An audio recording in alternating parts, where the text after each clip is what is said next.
దేవా నువ్వేం చెప్తావని అనుదినము దేవుడు బైబిల్ పట్టుకుని దేవుడు సన్నిధికి వెళ్ళిపోయి ఆయన ఉపదేశాల కోసం ఎవడైతే కాచుకుంటున్నాడో వాడెవరట? ధన్యుడట. వాడికి లోకంలో ఉన్నవన్నీ అర్థమైపోతూ ఉంటాయి. యుద్ధాలు జరుగుతున్నాయి, ఇప్పుడు అంతా గోలెత్తిపోతున్నారు. యుద్ధం యుద్ధం యుద్ధం, గ్యాస్ పెరిగిపోతుంది, పెట్రోల్ పెరిగిపోతుందని అంతా గోలెత్తిపోతున్నారండి. యుద్ధాలు జరుగుతాయి, వస్తాయని దేవుడు బైబిల్లో చెప్పాడా? అక్కడక్కడ యుద్ధములు, కరువులు, ఒక రాజ్యం మీదకి ఒక రాజ్యం లేస్తూ ఉంటుంది. ఇవన్నీ ఎందుకు జరుగుతున్నాయట? జ్ఞాని ఎలా ఆలోచిస్తాడు? ఈ యుద్ధాల సమాచారాలు విన్నప్పుడు ఏం ఆలోచిస్తాడు?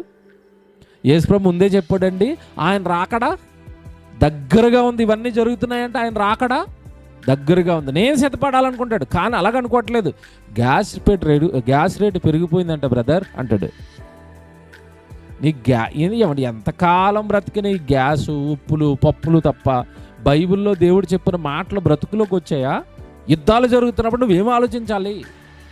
అవి జరుగుతాయి, అవి నా రాకడకు సూచనలు అన్నాడు కదా. అమ్మో యేసుప్రభు రాకడ దగ్గర పడుతుందా, నేను ఇంకా బైబిల్ చదువుకోలేదండి, నేను ఇంకా బాప్తిసం తీసుకోలేదండి, నేను ఇంకా సరిగా గుడికి వెళ్ళట్లేదండి, యుద్ధాలు జరుగుతున్నాయంటే ఆయన రాకడకి సూచనలు అన్నాడండి, ఆయన వచ్చేస్తాడేమో, నా బ్రతుకు బాగోలేదు, నా పరలోకానికి నా బ్రతుకుని సిద్ధం చేసుకోవాలి. ఎవరైనా ఆలోచిస్తారండి ఇలాగ? మీరు చెప్పండి.